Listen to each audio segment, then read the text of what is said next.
가만히 보면 연예인들 중에는 그리스도인들이 참 많은 것 같습니다. 해서 연말에 이제 연예인 시상식이 있잖아요. 그때 수상자들의 소감을 들어보면 하나님께 감사드립니다. 하나님께 영광 돌립니다. 이런 말을 아주 흔하게 들을 수 있습니다. 그런 말 들을 때마다 기분이 참 좋고요. 또 가슴이 뿌듯해지기도 합니다. 그처럼 상을 받거나 좋은 일이 있었을 때 하나님을 떠올리고 생각하고 하나님을 말하는 것은 참 귀한 일입니다. 그런 모습들을 통해서 분명 하나님은 영광 받으실 겁니다. 그런데 여러분, 꼭 그런 일들로만 하나님은 영광 받으실까요? 1등 하지 못하고 상 받지 못하면 하나님 영광은 가리는 것이 될까요? 별로 잘하지 못하고 패배했다면 하나님 얼굴에서 그 영광의 광채는 사라지고 그 빛은 점점 희미해지게 되는 걸까요? 누구보다 하나님께 영광 돌리기 원했고 하나님께 영광 돌리는 삶을 사셨던 분은 우리 예수 그리스도이십니다. 그분은 하나님의 영광이 자신의 인생 목적이었어요. 하나님의 영광을 이루고자 사람들이 하나님의 영광 돌리는 일을 위해 자신의 삶을 던졌던 분이 예수님이십니다. 요한복음 11장 4절에 보면 나사로가 죽었을 때에 이 병은 죽을 병이 아니라 하나님의 영광을 위함이요 라고 예수님 말씀하십니다. 또 11장 40절에 예수께서 이르시되 내 말이 너가 믿으면 하나님의 영광을 보리라. 또 오늘 본문의 28절 아버지의 이름을 영광스럽게 하옵소서. 이 외에도 예수님이 영광에 대해 말씀하신 것은 여러 군데에서 나옵니다. 이 모든 구절들이 보여주는 것은 뭡니까? 예수님은 하나님의 영광을 드러내는 데에 아주 지대한 관심이 있었다라는 것이죠. 우리 장로교 요리문답에 보면 이제 제 첫 번째 질문이 나옵니다. 인생의 목적이 무엇입니까? 답이 뭡니까? 하나님을 영화롭게 하고 영원토록 그분을 즐거워하는 것이다 라고 나와 있습니다. 한마디로 하나님께 영광 돌려드리는 것, 그것이 우리 인생의 목적이다라는 것이죠. 예수님도 마찬가지였습니다. 바로 그 생각 가지고 그 목적 가지고 인생을 사셨습니다. 특별히 그것을 위한 기도도 오늘 본문에 나와 있습니다. 본문 27절 보시면 상반절에 지금 내 마음이 괴로우니 무슨 말을 하리요? 아버지여 나를 구원하여 이 때를 면하게 하여 주옵소서라고 되어 있습니다. 이 구절에는 죽음에 직면하여 고뇌하는 예수님의 모습이 살짝 그려져 있습니다. 그런데 우리는 이 구절만 보면 우리 성경에 있는 대로만 이해를 하면 자칫 예수님이 처음에는 자신의 죽음을 회피하려고 했다가 나중에 자기 생각을 돌이켜 십자가 죽음을 맞이했다 이렇게 느끼기가 쉬운데 이 구절을 번역한 다른 성경을 보면 느낌이 좀 다릅니다. 공동 번역을 보면 내가 지금 이렇게 마음을 걷잡을 수 없으니 무슨 말을 할까? 아버지 이 시간을 면하게 하여 주소서 하고 기원할까? 아니다. 나는 바로 이 고난의 시간을 겪으러 온 것이다. 이렇게 번역하고 있습니다. 그러니까 죽음을 회피하려는 것은 예수님의 생각이 아니었던 것이죠. 예수님은 처음부터 자신의 죽음, 자신에게 맡겨진 십자가 사명을 감당하려고 했다는 겁니다. 그러곤 바로 하시는 기도가 28절에 아버지여 아버지의 이름을 영광스럽게 하옵소서였습니다.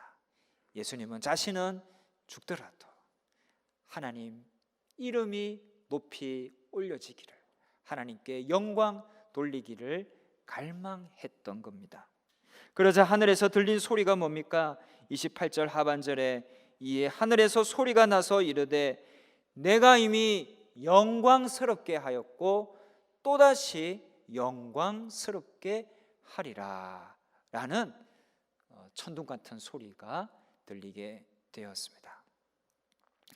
내가 영광스럽게 하리라, 이 말씀은 하나님이 아들을 통해 영광을 받으신다라는 의미입니다. 여기서 영광이라는 단어는요, 헬라어로 독사라고 하는데 이 단어의 어근은 도케오에서 유래한 것입니다. 도케오의 기본 의미는 생각하는 것 또는 의견입니다.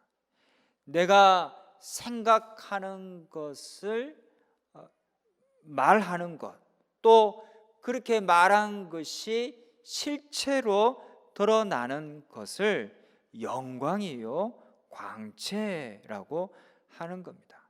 그러니까 하나님께서 28절에서 아들을 통해 영광을 받으신다라는 것은 하나님의 의견, 하나님의 생각이 아들을 통해 말해지고 아들을 통해 실체로 드러난다라는 거예요.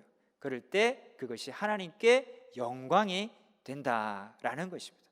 28절 하반절에 내가 이미 영광스럽게 하였고 또다시 영광스럽게 하리라는 말씀은 아들을 통하여 그러한 일들이 이미 이루어졌고 또 앞으로도 그러한 일들이 이루어지리라. 즉 아들을, 예수님을 통해 하나님의 생각, 의견이 말해지고 이루어짐을 통해 하나님이 영광을 받으신다라는 의미가 28절 하반절의 의미라는 겁니다. 그러면 여러분, 이미 이루어진 것은 무엇이고 앞으로 이루어질 것은 무엇을 가리키는 걸까요? 이것은 넓게는 예수님의 전체 생애를 말하는 겁니다. 하지만 좁게 말하면 이미 이루어진 것은요, 예수님이 사람이 되신 성육신을 가리키는 거예요. 그리고 앞으로 이루어질 것은 예수님의 십자가 죽음을 가리키는 겁니다. 앞으로 이루어질 일에 대해서 본문 32절에 보면 내가 땅에서 들리면 이라고 표현했는데, 이것은 1차적으로는 예수님께서 십자가에 매달려 땅에서 좀 들림 받을 것을 의미하는 겁니다. 즉 예수님의 십자가 죽음을 가리키는 것이죠. 그것을 33절에는 분명하게 나타냅니다. 이렇게 말씀하시면 자기가 어떠한 죽음으로 죽을 것을 보이심이러라 라고 했습니다. 바로 이런 성육신과 또 십자가 죽음을 통해 하나님께서 영광 받으신다라는 것이 28절의 의미가 됩니다. 여러분, 성육신은 뭡니까? 이 세상에 낮아짐이 있지만 예수님의 성육신만큼 낮아짐은 없습니다. 사람 보고 개라고 하면 어떤 말입니까? 누가 여러분 보고 개 뭐뭐라고 하면 여러분 기분이 어때요? 굉장히 모욕적인 말로 들리죠. 하지만 그 말은 예수님이 사람 되신 것에 비교하면 아주 점잖은 표현입니다. 성육신은 낮아짐과 비천의 상징입니다. 허나 그것이 아들을 향한 아버지 하나님의 뜻이었어요. 그래서 그 일이 이루어졌을 때에 하나님은 이미 영광을 받으셨다라는 겁니다. 또한 십자가는 뭡니까? 십자가는 죽음입니다. 패배입니다. 그리고 저주의 상징입니다. 그런데 그것이 또한 아들을 향한 하나님의 생각이었습니다. 해서 십자가 죽음이 이루어질 때 하나님이 또다시 영광을 받으신다라고 한 것이죠. 여러분, 이렇게 볼 때 하나님의 영광이라는 것은 우리가 보통 생각하는 영광의 개념과는 거리가 있음을 알 수 있습니다. 성공하고 승리하고 1등하고 상 받고 해야만 영광이 되는 게 아니다라는 겁니다. 그렇게 되어야만 하나님이 영광 받으신다라고 하면 우리들 대부분은 아무리 노력해도 하나님 영광을 가리는 자로 살 수밖에 없을 겁니다. 평생을 살아도 하나님께 영광 돌려드릴 일이 그리 많지 않을 겁니다. 여러분, 하나님께서 우리 인생을 그렇게 계획하시고 만드셨을까요? 아니요, 그렇지 않습니다. 하나님은 평범한 사람을 통해서도 또 평범한 일을 통해서도 얼마든지 영광 받으십니다. 1등을 해도 성공을 해도 물론 좋겠지만 그렇지 못해도 사실은 별 상관이 없습니다. 병에서 치유받아도 하나님께 영광이 되겠지만 설령 치유받지 못한다 해도 하나님께 영광 돌려드릴 수 있습니다. 승리해도 영광이 되지만 패배했다고 해서 하나님 영광을 가리는 것은 아닙니다. 중요한 것은 그런 일들이 아닙니다. 뭐가 중요할까요? 그것은 영광의 원어 뜻 그대로 주님의 뜻을 쫓아가는 삶이냐, 주님 맡기신 사명을 감당하는 삶을 살고 있느냐 하는 겁니다. 1등 할 수 있습니다. 그러나 하다 보면 꼴찌도 할 수 있겠죠. 누군가는 꼴찌도 해야 되지 않겠습니까? 그러나 맡기신 사명 감당하고 주님의 뜻을 이루고자 했을 때에 그 일과 그 사람은 하나님께 영광이 되는 겁니다. 태어날 때 의사의 실수로 뇌를 다쳐 뇌성마비 판정을 받은 송명희 시인이 있습니다. 어릴 때 그녀는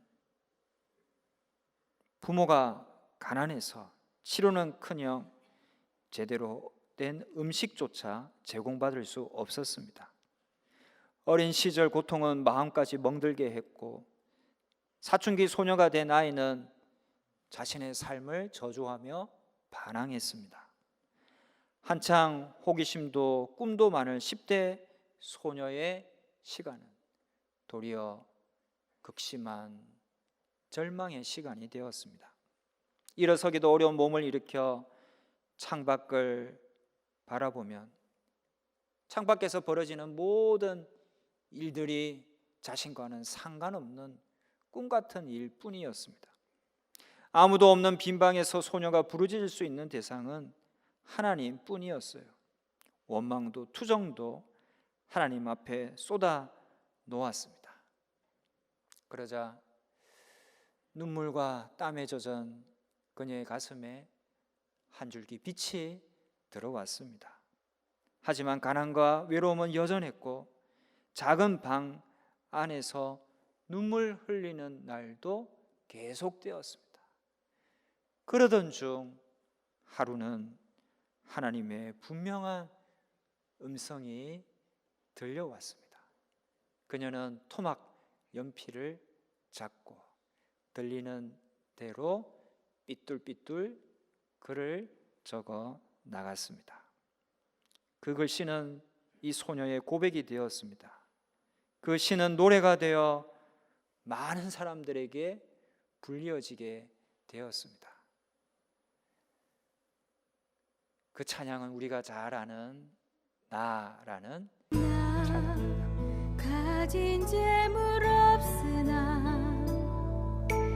나 남이 가진 지식 없으나 나 남에게 있는 건강 있지 않으나 나 남이 없는 것 있으니 나 가진 재물 없으나 나 남이 가진 지식 없으나 나 남에게 있는 건강 있지 않으나 나 남이 없는 것 있으니 나 남이 못 본 것을 보았고 나 남이 듣지 못한 음성 들었고 나 남이 받지 못한 사랑 받았고 나 남이 모르는 것 깨달았네. 공평하신 하나님이 나 남이 가진 건 나 없지만 공평하신 하나님이 나 남이 없는 것 갖게 하셨네. 나 남이 없는 것 갖게 하셨네.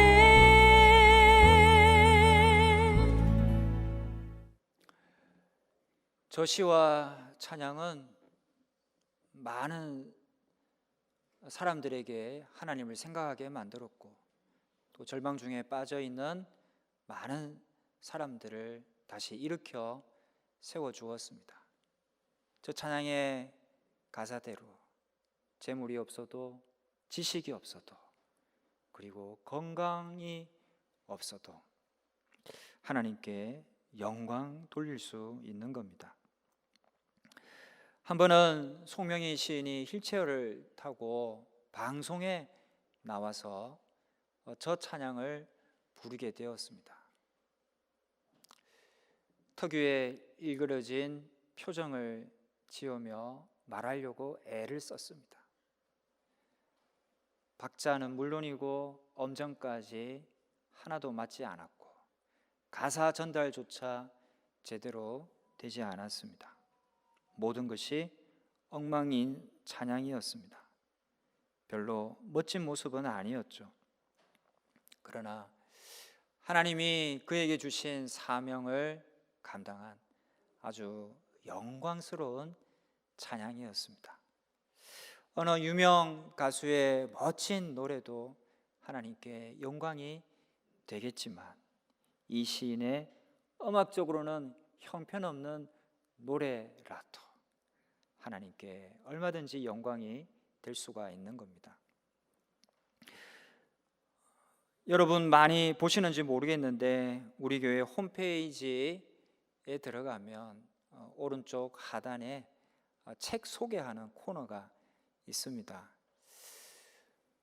여러 좋은 책들이 소개되어 있고요. 소개 글들만 보아도 아주 은혜가 됩니다. 그 책들 중에 십자가의 길이라는 책이 있습니다. 이 책은 맹의순이라는 한 청년의 육필 일기와 그에 대한 해설을 묶은 것인데요. 맹의순은 1926년 1월 1일 평양 장대현교회 맹관호 장로의 둘째 아들로 출생합니다. 그는 성장하면서 목회자가 되기로 결심하고 조선신학교에 입학해서 학부 3학년에 다니고 있었습니다. 그러던 중 6.25 전쟁이 발발해서 피난길에 오르게 되었는데 그만 인민군으로 오해받아서 거제의 포로 수용소에 수용이 됩니다. 처음에는 억울하고 또 절망해서 괴로워했지만 이었고 포로들에게 복음을 전하며 수용소 내에 광야 교회를 세웁니다. 중환자를 돌보기 시작했고 새벽 기도와 예배를 드리는 등 복음을 전하였고 배고파하는 이가 있으면 자신의 밥을 나누어 주며 사랑을 실천하였습니다. 그러던 그에게 포로 수용소에서 석방될 기회가 왔습니다. 이제 오해가 풀려서 자유의 몸이 될 수 있었던 것이지요. 저 같으면 기뻐하면서 감사하다고 하나님 주신 피할 길이라고 즉시로 빠져나왔을 거예요. 한데 이 맹의수는 자기가 석방되어 이 수용소를 나가 신학교를 졸업하고 목사가 되어도 이곳만큼 전도하기 좋은 곳은 없을 것이라고 말하며 한사코 석방을 거부하고 그 자리에 계속 남아서 복음을 전했습니다. 그러다 1952년 8월 11일 그만 좀 과로하고 무리했던지 뇌암으로 별세를 하였습니다.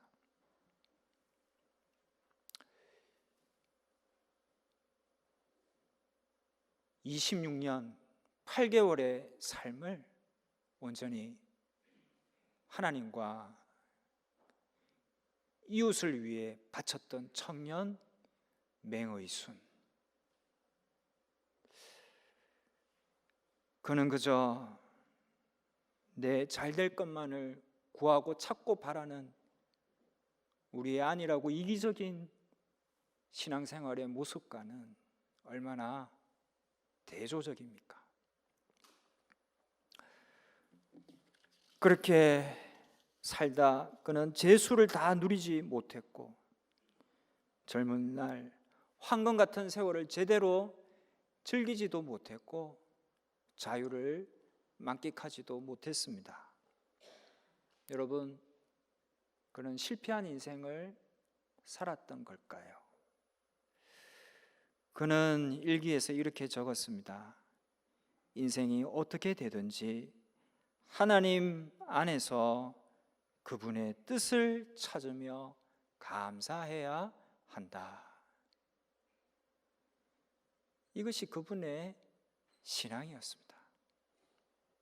그런 신앙을 가졌기에 포로 수용소에도 계속 남았던 것이죠. 그는 자기 인생, 자기 뜻보다는 주님의 뜻을 이루려 했습니다. 하나님의 뜻이 하늘에서와 같이 땅에서도 이루어지도록 최선을 다했고 애를 썼던 것이죠. 즉 주님의 생각과 뜻을 나타내려고 한 주님께 영광 돌리는 삶을 살았던 겁니다. 1등, 성공, 승리, 건강, 생명, 부요함이 넘쳐나도 인간의 욕망과 교만과 집착이 가득 찬 곳에는 어쩌면 하나님의 영광은 가리워질 겁니다. 하지만 설령 실패하고 병들고 죽음을 맞이해도 주님의 생각과 뜻을 나타내고자 하는 그곳에는 주님의 영광이 광채로 빛날 것입니다. 사도행전 7장 55절에 보면 스데반은 복음 전하느라 욕먹고 비난받고 순교하고 있었습니다. 하나 그에게 하나님의 영광이 빛나고 있었음을 성경은 기록합니다. 오늘날 한국교회의 위기는 목회자나 성도나 전자의 삶을 살았기 때문입니다. 하나님의 영광이라는 명분으로 자기 영광을 구하며 집착하며 거기에 목말랐기 때문입니다. 이런 우리의 심령에 다시 한번 개혁이 일어나야 될 것입니다. 솔리 데오 글로리아, 오직 하나님께 영광이라는 종교 개혁가들이 그 위대한 신앙과 믿음과 정신이 우리 교회와 심령에 온전히 회복되어야 할 것입니다. 그래야 교회에 희망이 있을 겁니다. 그래야 교회는 다시 살아나게 될 것입니다. 에스겔 43장 1절에서 5절에 보면 하나님의 영광이 비추어 들어오는 성전에 대한 묘사가 나옵니다. 2절에 하나님의 영광이 동쪽에서 오는데 끝에 보면 땅은 그 영광으로 말미암아 빛난다라고 했습니다. 4절 보시면 하나님의 영광이 동문을 통하여 성전에 들어오게 되었고, 5절 보시면 그리하여 하나님의 영광이 그 성전에 가득하게 되었다라는 신비한 환상의 모습을 기록하고 있습니다. 우리가 나의 욕망과 교만을 내려놓고 주님의 생각과 뜻을 구할 때에 에스겔 선지자가 본 성전에 가득한 하나님의 영광이라는 그 환상은 오늘 우리 교회의 현실이 되고 실체가 될 것입니다. 교회에 가득한 하나님의 영광은 이 세상 어둠을 밝히는 빛이 되고 이 세상의 모든 가람을 해결하는 생명수가 될 것이며, 죄와 전염병으로 오염되어 있는 이 땅을 고치는 치료제가 될 것입니다. 하나님은 개혁하는 교회와 성도들을 통하여 얼마든지 그 일을 행하실 겁니다. 이것이 우리가 가져야 할 비전입니다. 이것이 우리가 지녀야 할 소망입니다. 성도 여러분, 오늘 한 주 이 소망과 비전을 가지고 신앙생활하며 예배드리며 오늘 이 성전문도 나서는 저와 여러분 다 되시기를 주님의 이름으로 축원합니다. 기도하겠습니다.